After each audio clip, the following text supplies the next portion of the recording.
www.nanohub.org. You can follow along with this presentation using printed slides from the NanoHub. Visit www.nanohub.org and download the PDF file containing the slides for this presentation. Print them out and turn each page when you hear the following sound. Enjoy the show. Okay, so let's get started. This is lecture 4 and for solid state devices, and today we'll be talking about solution of Schrodinger equation.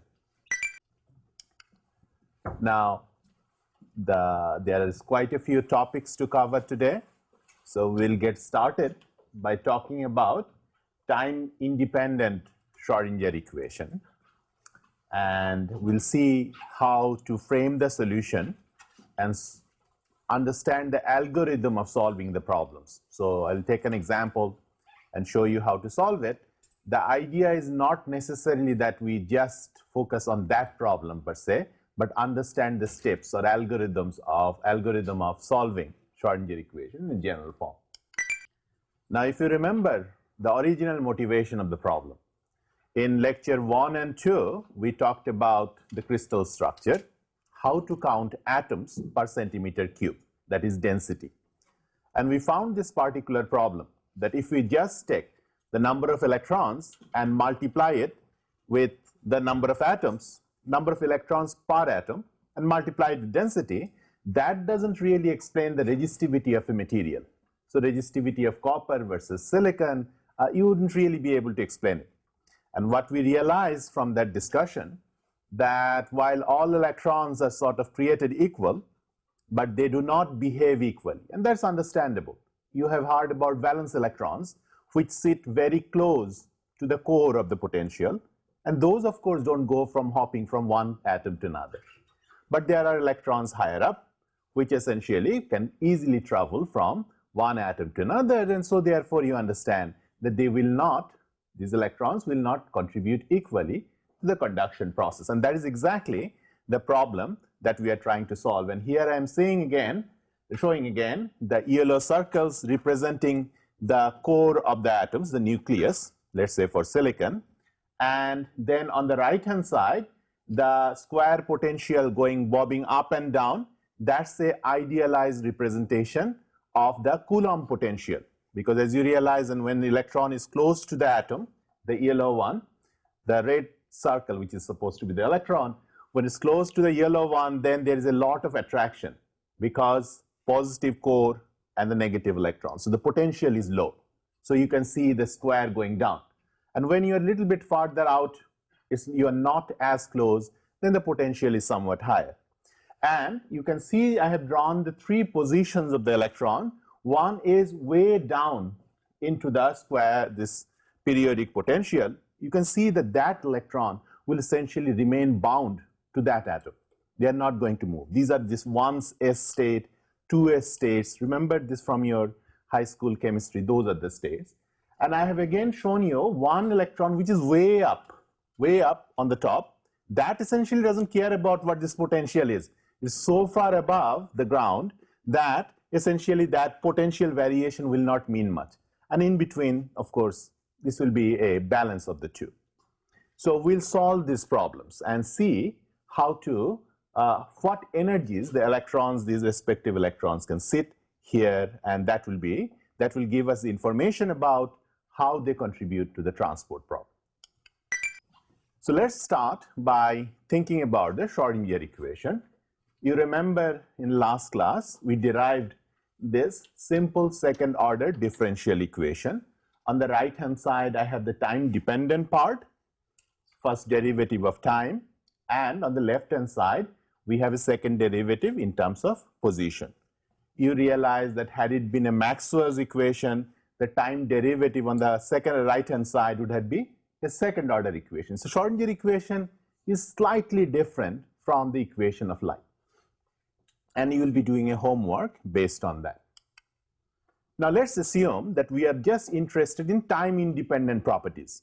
We just don't suddenly turn things on, but let's say electrons are in steady state, you have applied a voltage, and the electrons are slowly flowing through from one contact to another. you want to know the time independent part. And one trick that people often use is to say that the entire wave function psi for the electrons can be decomposed into two parts.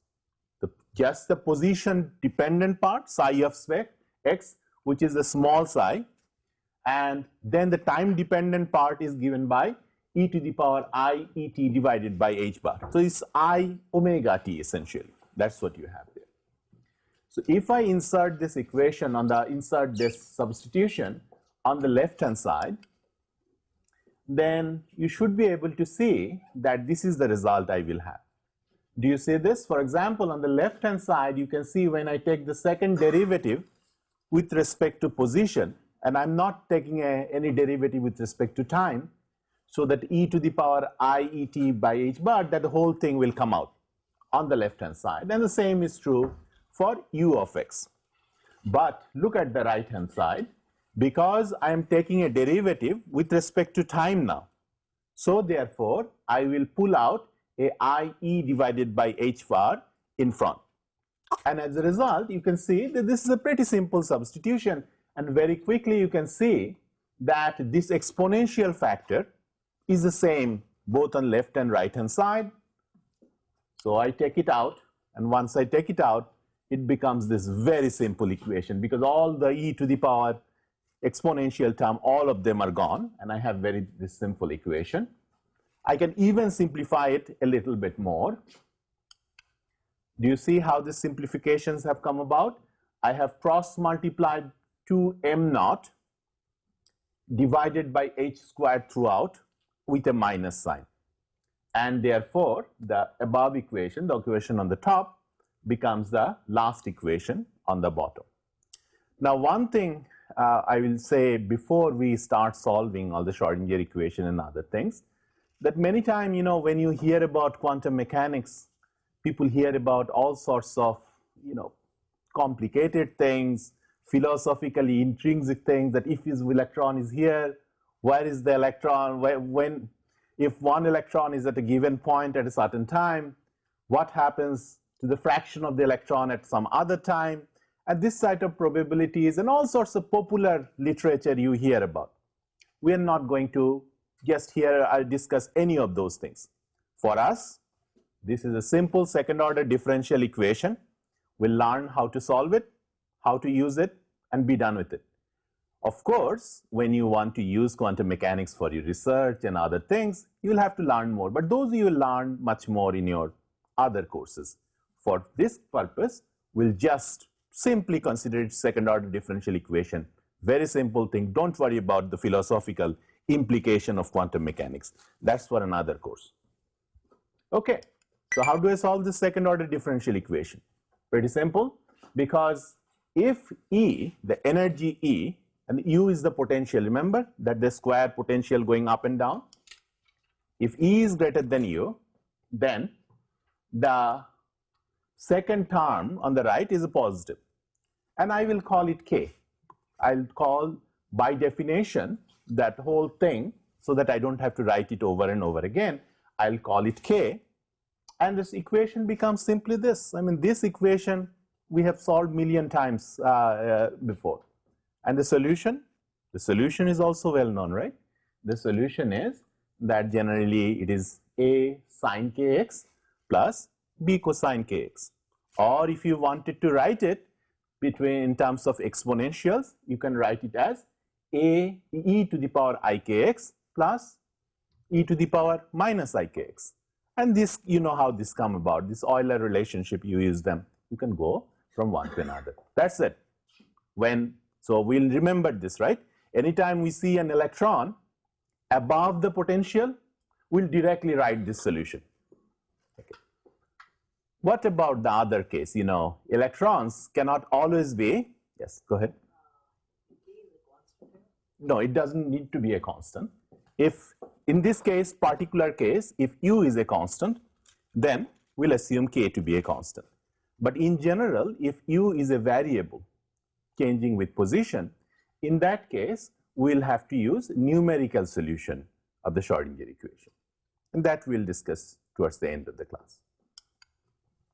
Now, on the other hand, if the potential U And I'll show you example how to use it. If the potential is larger than the energy, in that case, you immediately realize, looking at the top equation in the green box, that the second term will become negative. We'll call that thing negative thing alpha, just a name. And the solution of this equation, well, again, no rocket science necessary. The solution is e to the power minus alpha x plus e to the power plus alpha x. And you can easily insert it in the other equation and see that that solution is valid. So we'll use them often, as you will see. So I'm going to show you 5 steps of how to solve any time-independent Schrodinger equation.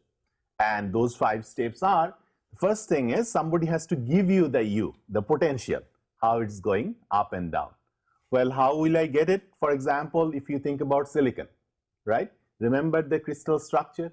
Let's say you're going in along 1, 1, 1 direction, and you will encounter atoms at a certain gap, right? Certain spacing. So from that, you will get the value of the spacing of U. How will you get the depth of U? Well, remember, silicon has a certain number of protons. Some other material, let's say copper, will have some other number of protons. So therefore, depending on the material, that will give you the depth of the potential. So you will have to get it from some place. That's what I'm saying. Once you have gotten in U and the boundary condition, I'll explain that in a second, you will solve the Schrodinger equation. Then once you solve the Schrodinger equation, you will get the value of psi. You will interpret psi star as the probability of finding an electron at a given point. And then once you have the small psi, you will multiply it with e to the power IET divided by h bar. Remember the time dependent part, and get the whole psi, the large psi. And from that you can see there are prescriptions for calculating momentum P or energy level E and all other things. Now, why did I get all this formula? Well, that is something you learn in quantum mechanics. For this, we'll just consider it as an algorithm. So let's solve some problems. Let's first solve a problem in which the one in the middle, in which the electron is such that it's not exactly on the bottom of the well, neither it is far away on the top. And that will give us some exercise of how to use the 5 rules that we just talked about. Now, the first thing you will notice in solution of these problems, that we will divide it. This will become clear as we go on, that we will divide the potential, often in the periodic potential, into the 2 n regions, and that will give us n regions, and that will give us 2 unknowns. You'll understand in a second. We'll use the boundary conditions at plus and minus infinity. That will reduce the number by 2. And then we will use the continuity of the function and the derivative of the function to get 2n minus 2 equations. And then we'll take the determinant. And finally, we'll calculate the wave function. So let's see how it works. I mean, it looks like a very complicated thing, but you will realize in a second how it works. So let's think about this for a second. Assume, just for discussion, that the atoms are far away from each other. So far away that essentially they don't tunnel from one to the other. They essentially stay within their well. But at the same time, the well is not infinitely high. Well is finite, but the atoms are far away.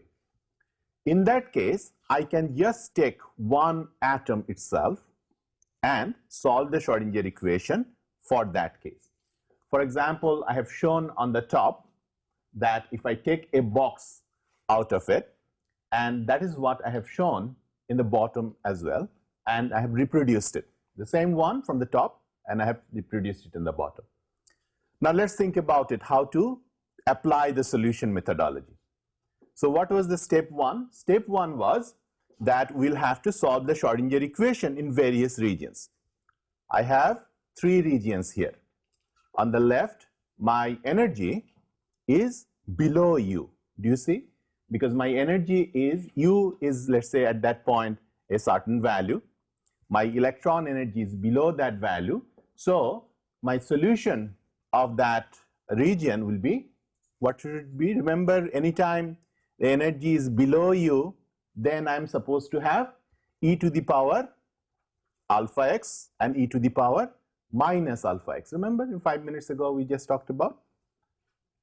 What about in the middle? In the middle now, the energy of the electron is higher than the local potential, because local potential, you can see, is much lower, right, compared to the electrons. As a result, what would be the solution? I could write it as a sine kx plus b cosine kx, or I could write it as e to the power ikx plus e to the power minus ikx. Either form would be fine. What about the right hand side? The right hand side, again, the energy U is greater than, the potential U is greater than energy E, so I have the same form. So 3 regions, 6 unknowns. So that was what I was saying in the last slide, that anytime you have n regions, you have 2 n unknowns. That was step 1. What about step 2? We said that we'll have to use boundary condition at plus infinity and at minus infinity. Then that will take care of 2 unknowns. Let's see whether we can work it out here. If you look on the right hand side for psi, then on the red, shown here in the red, you realize that the wave function probability of finding an electron far from where the atom is 0, right? And so the term with n e to the power plus alpha x, the n has to be 0, because if n is finite and if x is going to infinity, that term will blow up, and so that term cannot be a finite quantity. So n is 0. Now what about the blue side on the left? Because we know psi at minus infinity is also 0, right? We cannot find an electron either too far to the right of the atom or too far to the left of the atom. Now in this case you have to be a little bit careful, because you see we are going in the minus direction. So instead of the C being 0, you can see in the blue region, the M will be now equal to 0. Do you see why? Because when I put minus x, that quantity is what begins to blow up if I don't set M equals 0. So these two are gone. You see, the boundary condition plus and minus infinity takes care of 2 unknowns. I am still left with 4, A, B, C, and D. What do I do about those? This is what I do about those. That next condition would be that between any pair of regions, you will have to use the continuity equation, a continuity relationship, that the wave function slightly to the left of the boundary and slightly to the right, that one must be the same, and so should be the derivative. Let's see whether we can use these 2 conditions to relate the 4 unknowns. Can we do that? So let's first look at the top blue regions, the 2 blue equations, and we'll talk about the red in a second. Look at x equals 0. If the solution or the wave function has to be continuous, then you can see that x will be equal to 0. So the left, right, just immediately to the left of 0, I have C, because x equals 0. What about on the slightly to the right of x? Which term will be 0? Well, you can realize that A has to be 0, right? Because that for x equals 0, that term is automatically 0, A sine x, and then B cosine x. Is this correct? That's right. And similarly, what about the derivative conditions? If you take the derivative first and then apply at x equals 0, you can see you will pick up a alpha c, e to the power alpha x, and you set x equals 0 there. And similarly, you take the derivative on the right hand side, and that gives you the equation, the second blue equations from the top. Well, I don't want to go through the next two equations, but you can easily see how it works. For example, the first red equation on the top, this is evaluated at x equals a, and at x equals a, the solution of the equation wave function is a sine ka plus b cosine ka, right? These two terms, and that must be equal to d e to the power alpha a, because you are evaluating at a, and similarly the derivative boundary condition. Okay, this is no rocket science. You can easily see, match the wave function, match the derivative, be a little careful so that you put all the terms plus and minuses correctly. That's it. So how many unknowns I have? I have 4 unknowns and I have 4 equations. So I'm in a pretty good shape. I can solve this equation, right?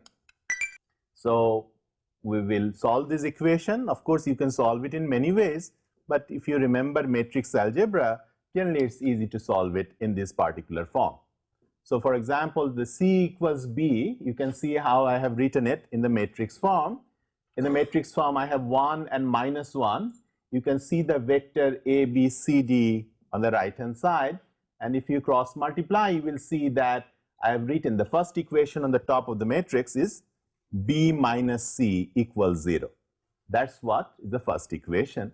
And you can read the other 4 equations from that easily. So you can see the term alpha and k, how they come about, with multiplied with a and c, and that's it. It's just a matrix form of the same equation. Now, how do you solve it? This equation, when you have 4 unknowns and 4 equations, you set the determinant of this thing to 0. So determinant of the previous matrix equal to 0, and that immediately gives you the solution of the equation in terms of tan of some quantity, and on the right hand side you have another function. Now, I have done 2 things. Oh, by the way, so let me, before I continue, you can see the only unknown in this equation, only unknown is E, because you can see the xi is E divided by u naught, but u naught you know, right? Remember the potential going up and down, so the value of u naught is given to you already. So in this equation, do you know A? You know A, right? The width of the potential, you know the value of A. So in fact, in this equation, you know everything except E. So by solving this equation, then you should be able to solve for the value of energy E at which electron is allowed to sit. Now I did 2 things here, which I didn't really explain. And presumably you remember from your high school, or not probably in university undergraduate days, that why the determinant of a matrix is 0, and why, if when you set it in this particular form, this gives you the solution. I'll post a small note at the end of the lecture, or with the lectures in the website, that will explain this a little bit more in case you have forgotten. But this is essentially an algorithm of how to solve it. I'm not really explaining how the mechanical or mathematical aspect of it. Now, how do I solve this equation? This looks pretty bad. And how do I do it? Well, there are 2 ways. One is a modern way. You call a MATLAB function, and you will do it in your homework. Put that function in, and it will send you back the energy E for which the solution exists. Pretty simple. But many times in the older days, people use this graphical method, and that's very interesting. So let me explain how the graphical method works, because we will be using it later on also. Assume I want to solve this equation, x square equals x plus 6. Well, you could solve it in 5 seconds by taking the root of that, of the quadratic equation, right? You know how to solve this all. However, there's a very simple graphical way of solving it. Assume the left-hand side, I call it y1. y1 equals x squared. And the right-hand side, I call it y2. Let me plot now y1 and y2 as a function of x. So the blue, you can see, I have shown here the blue going up as x squared, y2 is x plus 5. So you can see that at x equals 0, the y-intercept is 5. Now the equation, these two pieces have to be equal to each other, left hand equals right hand side, and therefore the point they intersect is the solution. So it's a simple graphical way of quickly finding out where the solution is, right? Yes. Certainly, yes. I should, exactly right. So the top equation should be x plus 5. Now, if you know that one, you can understand that process. You can easily see how the solution of this complicated equation would look like. So I have on the left-hand side tan of some quantity. That's a function of energy E through xi. I have just a function of energy E. So I could plot y1, and that is what I have plotted in red. The right-hand side, I have plotted in blue. And you can see this one when there is a particular value of xi. Do you see what value? At which the whole thing will go to infinity, plus and minus infinity. And from the top side, you can see when xi is equal to half, in that case, slightly from the left, it will become minus infinity, and slightly to the right, it will become plus infinity. Because when 2 xi minus 1 on the blue one, that when it becomes equal 0. So that's why this function has this strange form.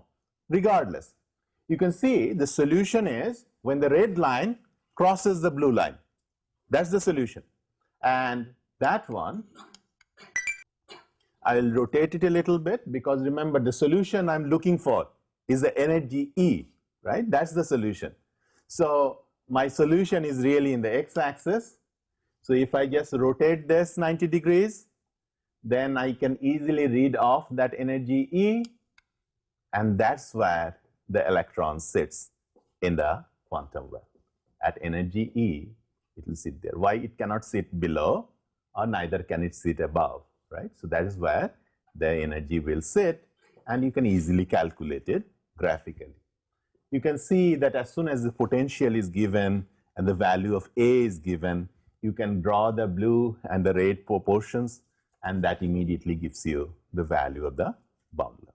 Okay, it's nothing complicated here. So I know how to calculate the energy level where electrons sit. Now, most of the time that should be sufficient, but sometimes I would also want to know the wave function itself. For most transport problem, you will see that we will not need this additional information, but if you needed it, one thing you realize that this A, B, C, and D, if I somehow know that magnitude, then I would know the value of psi completely.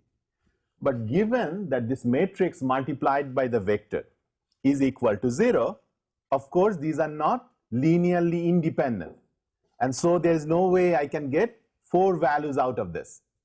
What I can, however, do is get the value of B, C, and D, any 3, in terms of the remaining one. How would I do that? Well, think about this submatrix A minus 1, 0 alpha, and cosine kx. Let's take it down. And remember, that's the submatrix that multiply B, C, and D, right?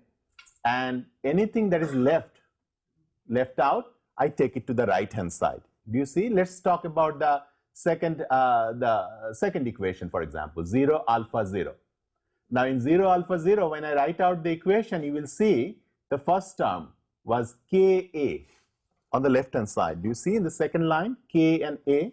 And you will see that K multiplied by A on the bottom equation, I've taken to the right-hand side with a minus sign. Do you see that? And similarly, the other ones, you can easily do the other ones. Now, you don't have to take one submatrix. You could take any other submatrices. It will be fine. I took here B, C, and D, but you can see that after I solve it, which is invert this matrix, then I will get B, C, and D in terms of A. And also, of course, there is this alpha and K, but remember the alpha and K depends on U, and energy E, but I just solved energy E in the previous slide, right? So in fact, I know alpha, I know K, I know the whole thing, except for A, I know B, C, and D values exactly, right? Okay. Now, how do I get the value of A? Well, that brings me to the last slide on this topic. Remember that I had said that you have to find electrons somewhere. You know, either it's sitting in the middle, or to the right, or to the left, but between plus and minus infinity, it will sit somewhere. And the probability of finding an electron is psi squared. And so what I have done is integrated between infinity to minus infinity and set it equal to 1. Now you can see I have 4 unknowns, of course, C, A, B, and D. 4 unknowns, that's good. But remember, I have just solved B, C, and D using A, in terms of A. So once I'm done with all this, put this all in, what is the only unknown? Is A is the only unknown. And if A is the only unknown, I can set it equal to 1, and I'm done. And as soon as I know A, I know B, C, and D, and I have solved the whole problem. You see? So this is the process, 5 steps. This is the process. If you remember, you cannot go wrong. You'll solve all the problems exactly in the same way. Now, sometimes there are, remember, this was the electron I said, is somewhere in between. It's not too deep in the well, not too far out, but sometimes the electron is, if it's really in the core, like 1s atoms, right? 1s electrons, very close to the core. In that case, a further simplification is possible. So for example, for the infinite quantum well, you can again solve for the middle region as A sine kx plus B cosine kx, that's fine. But the left and right side, remember where we had e to the power alpha x and e to the power minus alpha x, the potential is so big that e to the power alpha x, that will decay so fast that essentially I can think the wave function is 0 on the left and 0 on the right, right? It's so big that e to the power alpha is very big, and so it decays so fast that I might as well consider the wave function going to 0. So that simplifies my life, because I can say that psi at x equals 0 is 0, because I cannot find an electron to the left of the well. It's so high, potential is so high. And similarly, at x equals a, which is the other side of the potential, I can also say, well, electron cannot possibly go to the neighbor in between the potential.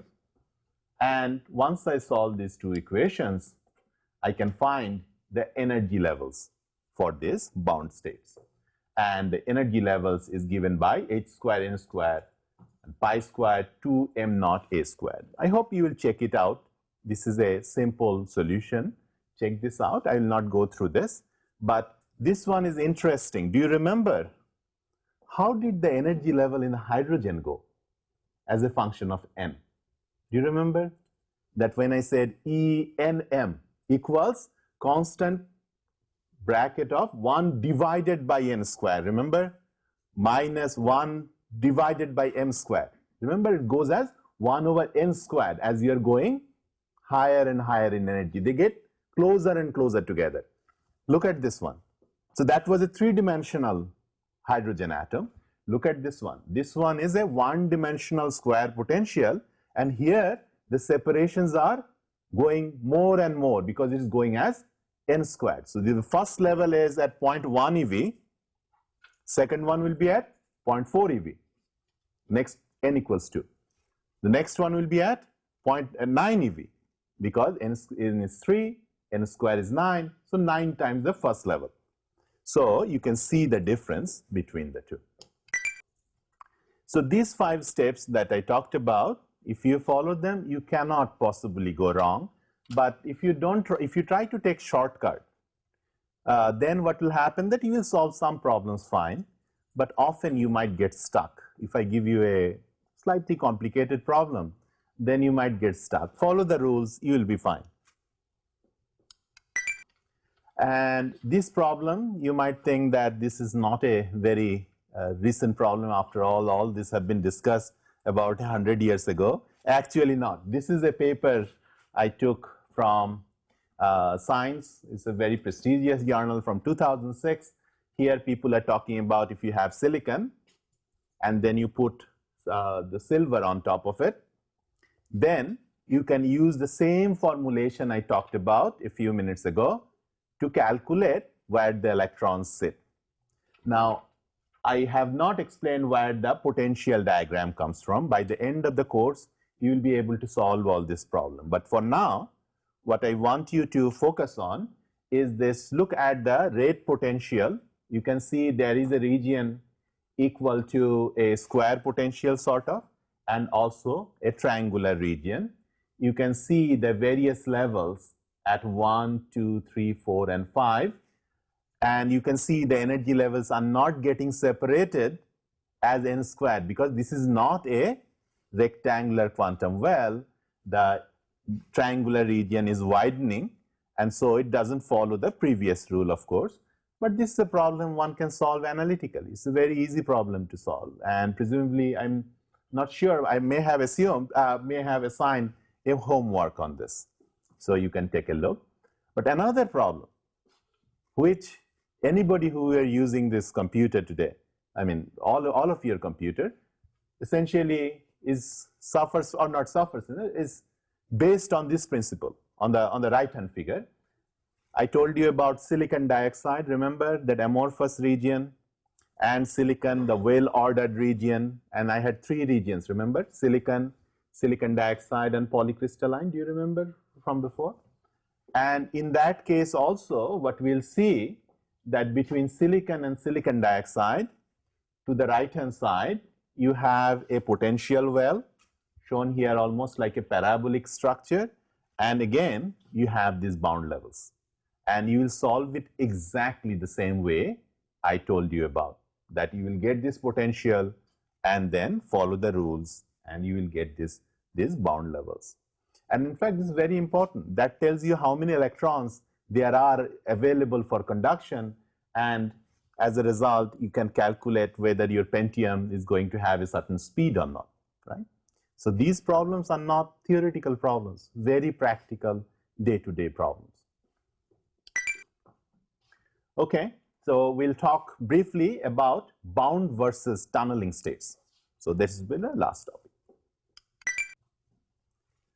I have solved 2 cases already, right? When the electron is inside this potential going up and down, when it's very on the below, in the bottom case, intermediate case. What about when the electron is far up? In that case, how will I solve the problem? Well, I can solve the problem in a particular way. You remember that in this case, E is always greater than the potential U, right? Always.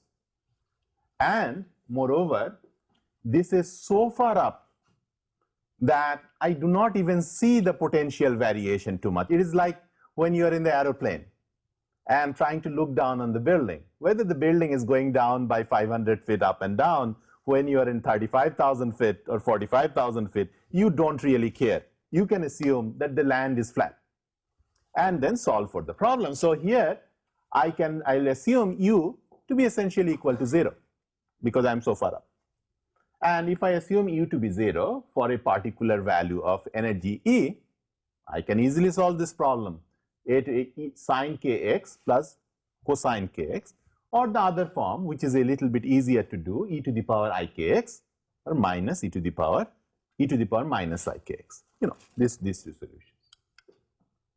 Now, the positive going wave, if you are just thinking about electron moving to the right, I can easily assign it to the e to the power ikx. Remember that when you solve for the wave equations in 604 in electromagnetics, the plane wave moving the positive direction is e to the power ikx, and correspondingly anything that is going to the left hand side is e to the power minus ikx. Okay, so I have these 2 electrons and I'm essentially done with my solution. That's it, this is my solution. But now the problem is, how do I get the value of A plus and A minus, and whether there are additional issues associated with it.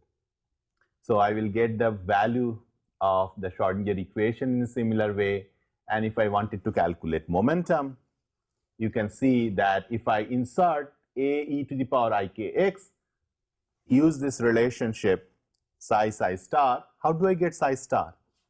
So if I have a function e to the power ikx, what will be the psi star? E to the power minus ikx. This is simply the complex conjugate. If I insert it in here, you can see that the momentum will show that if I e to the power plus ikx, moving to the right, if it's e to the power minus ikx, moving to the left, right? From this expression.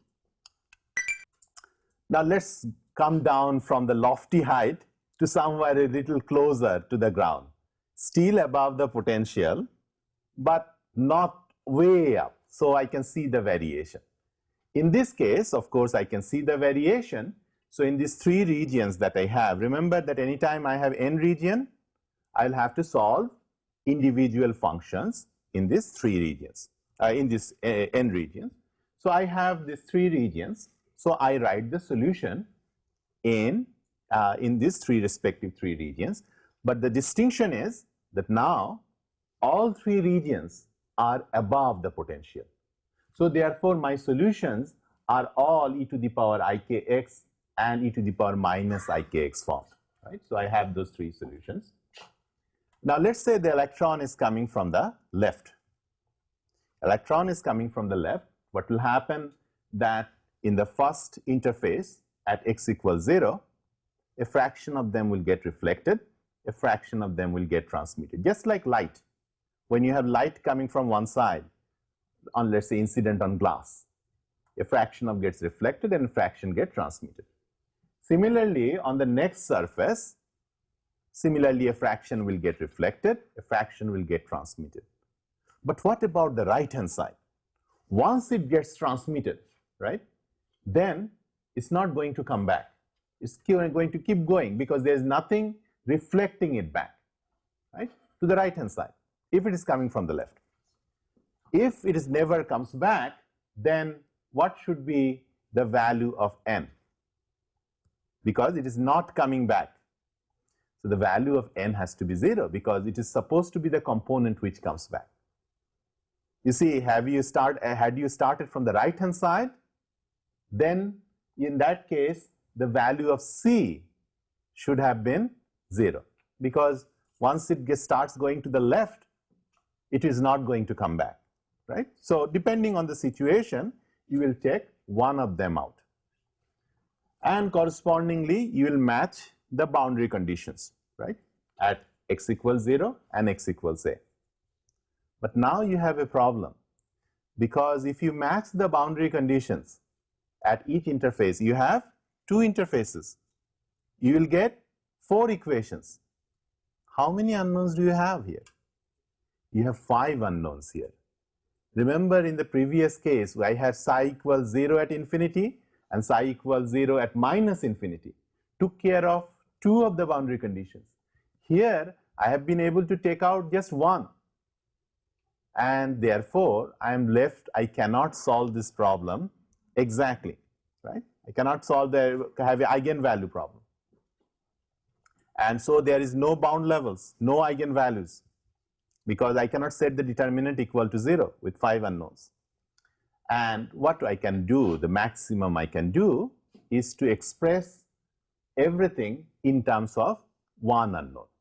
You know, just I keep one and then I express everything else in terms of that unknown. And that is the maximum I can do.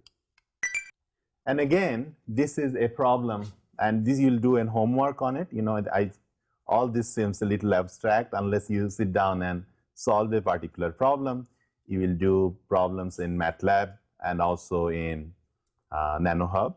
So this all will become clear at that point. But the point is that, again, this is a huge problem in terms of understanding how semiconductor devices work, and we'll see that later on. These days, the laptop gets very hot, right? You put it in lab, and it's really, you have to, even in Walmart, you can buy these coolers so that it doesn't get as hot. The reason it gets so hot is because there is a lot of current tunneling out from every individual transistors. So it is as if it is leaking, every transistor is leaking a little. That leaking process is essentially exactly this tunneling process. So if you have this potential, but on the right, let's say, on the right-hand side, there's nothing reflecting the electrons back. So if you have certain number of electrons on one side, in the silicon side, that electron can get out, exactly using the formulation I just talked about, and as a result, you can have tunneling current. That's what makes the laptop hot. And so the things that you are learning here in terms of being able to solve that problem, electron coming from one side, going away and not coming back, is a very important practical problem. And that's something we'll look at. Now, these again, by the third part of the course, we will cover all this and how to calculate the magnitude. But the homework in between asks you to solve the tunneling coefficient and the tunneling current for a structure like this. And you will do that in home. So I will conclude here. What we have discussed is the solution of Schrodinger equation.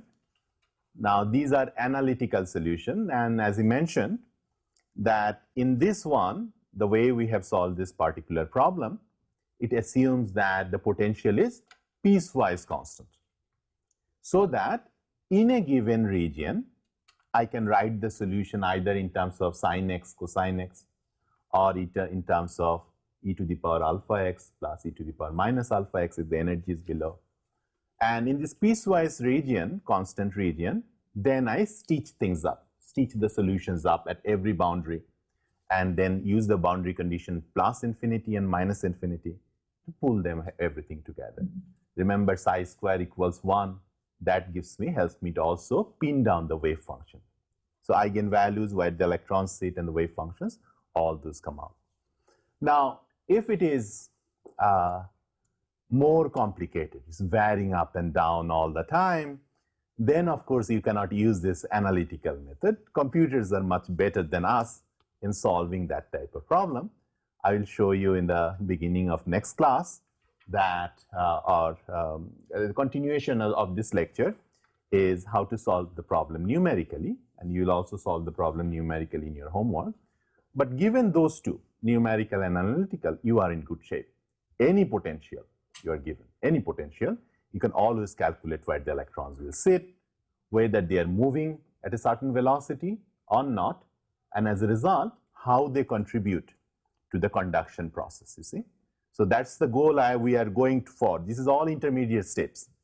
And what we will do in the next class and the class after is to solve the real problem, which is, you see here I took one atom and tried to see where the electrons sit. Of course, it's not one atom. These are series of atoms, 10 to the power, let's say 8 atoms, all in a line. I'll have to solve that problem, and that is something we'll see probably 1 or 2 classes from now. Now, what I mentioned so far is that most of the solutions we do are all analytical solutions because it's easy to do in the class.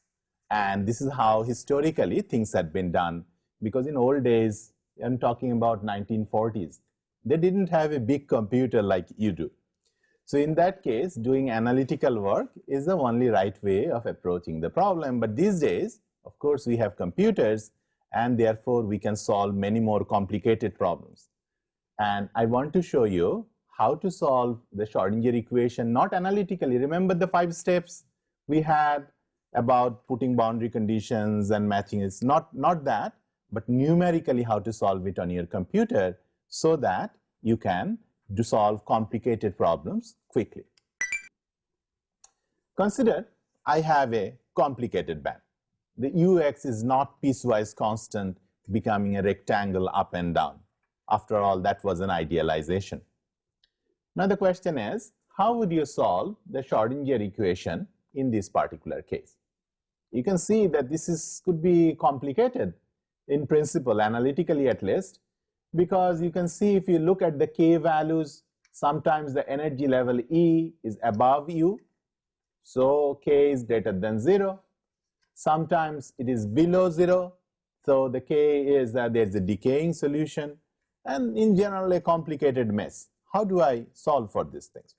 This is how to do it, and you will do it in the second homework yourself as well.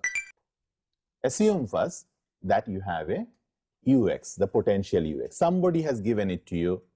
It may come from the atoms themselves or the molecules that you are thinking about, and in some way this reflects all the other electrons that you have except the electron that you are thinking about. All the other electrons, the protons and everybody, the net potential is given in this blue curve ux.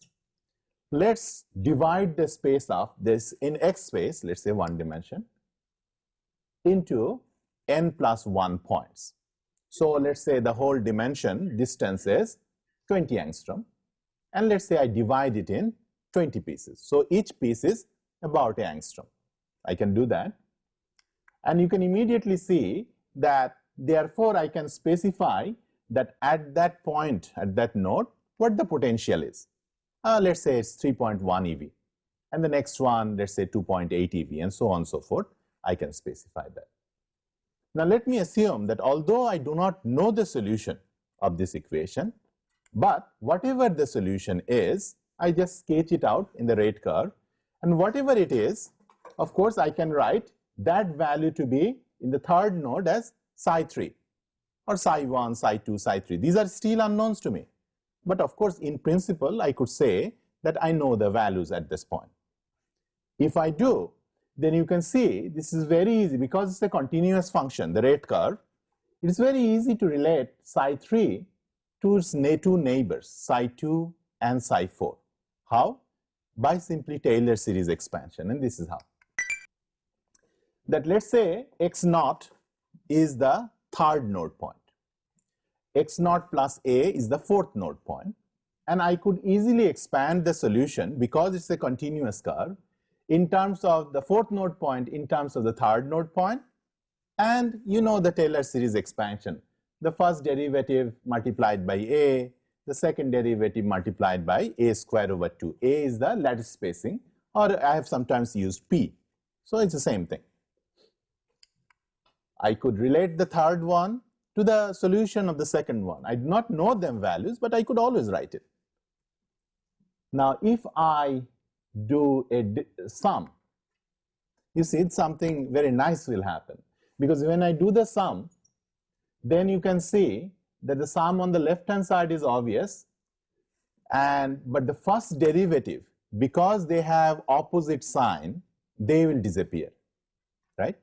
But the second derivative, which has the same sign, they will come down very nicely, which is on the right hand side, a square and the second derivative of psi at x at the node 3. So if I want to evaluate the second derivative of a function at a point, I'm just taking the two neighbors and essentially constructing the second derivative from there. Okay. Now, in general, therefore, for any node I, if I wanted to evaluate the second derivative, I could just use the information from the two neighbors, divide by the lattice spacing squared, and I'm done. So now you see, this I could write. I've written the same Schrodinger equation, except there is this term T naught to capture the h square over 2 m naught a square. That's the initial part. Remember, these are free electron mass. We're not talking about effective mass here. And the second derivative, well, I could write it in that form, just a derived. And so when I insert that second derivative in the first equation, you can easily see for the ith node, it will connect the solution from the two neighbors, and it will have the corresponding form. Now remember how many points I have. I had the whole thing gridded up in n plus 1 points, and so therefore in principle I should have n equations, every one connecting the two person on the left and person on the right. And so you connect the whole thing up, and then you have the solution. And so this is just one, so you'll have a series of equations. Now this is, of course, if you try to do it on a pencil and paper, this would be horrible, but the computers are not as smart or do not get as bored, so they can solve the problem easily. I have the equations, n unknowns, of course, the psi values are the unknowns, but remember I have to put the boundary condition, right? on minus infinity and plus infinity. Now, of course, in computer, there's no minus infinity and plus infinity. You should take some value on the left and on the right, and then move it a little bit to see your original solution doesn't change. If it doesn't change, as far as you're concerned, that's plus infinity, that's minus infinity, and I'll set this to equal to 0. And once I set them to equal to 0, I can write this equation. So that's the equation for any node. That's the equation for the first node, but fortunately, I already know that psi naught is 0. So that's gone. That's good. So I just need to know about the neighbor on the one side. And similarly, on the other side, that was gone. And the whole equation, set of equations, I can write it as a matrix, n by n matrix, that's the H. They call it Hamiltonian. And then you can solve this eigenvalue problem. And when you solve the eigenvalue problem, you have all the energies, right? Now, how many eigenvalue will I have? A quick thing, equal to the number of node points, because it's an n by n matrix. So I should have n eigenvalues, which is good. There's a lot. That's one. And second is, remember how this is connected with what you did before. Remember setting the determinant to 0, right? What I did over there is took the e on the other side. So in our case, it was h minus e multiplied by psi equals 0. And we set the h minus e, the determinant of that, equal to 0. Setting the determinant of that equal to 0 is exactly the same as finding the eigenvalue of a problem. So therefore, these two procedures are exactly equivalent. I'm just following that 5 steps, remember? Just exactly the 5 steps in a numerical form here. So I have, let's say, 20 levels. I'm very happy, and I bring it to my professor by solving MATLAB, or you have the NanoHub tools and all those. I'm very impressed, but it turns out the professor says that you know how to program, but you don't know how to the physics. And this is why. Remember the equation of a solution of a Schrodinger equation. The first level, it was like a half sinusoidal curve, right? In the second one, it was 2 humps, one going up, another going down.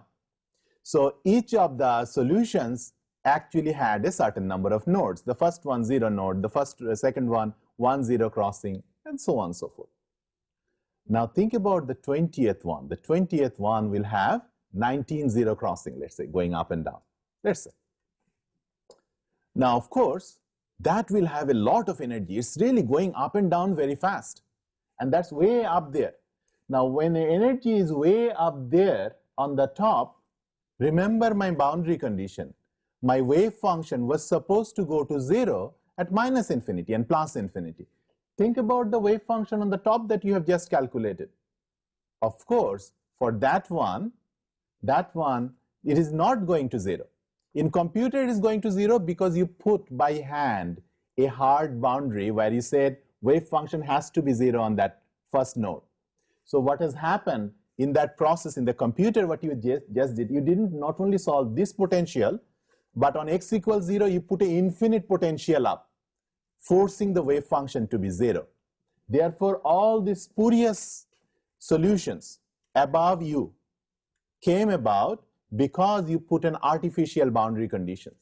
What will happen that if you change the boundary a little bit, the ones in the bottom will not change, right? Because for them, that left boundary was really infinity. But on the top, because the square potential, as soon as you move it a little bit, all those will keep changing. Those are not physical boundary solutions. So you have to get rid of them all. So being able to take a big supercomputer and solving a big problem doesn't mean that you always get the right result. You have to think about the physics first, and only then you are going to get the right results. Okay, so let me end with this. This was the extra material for, I guess, lecture 4, and we will continue then on the energy band and other issues in the next lecture. Thank you.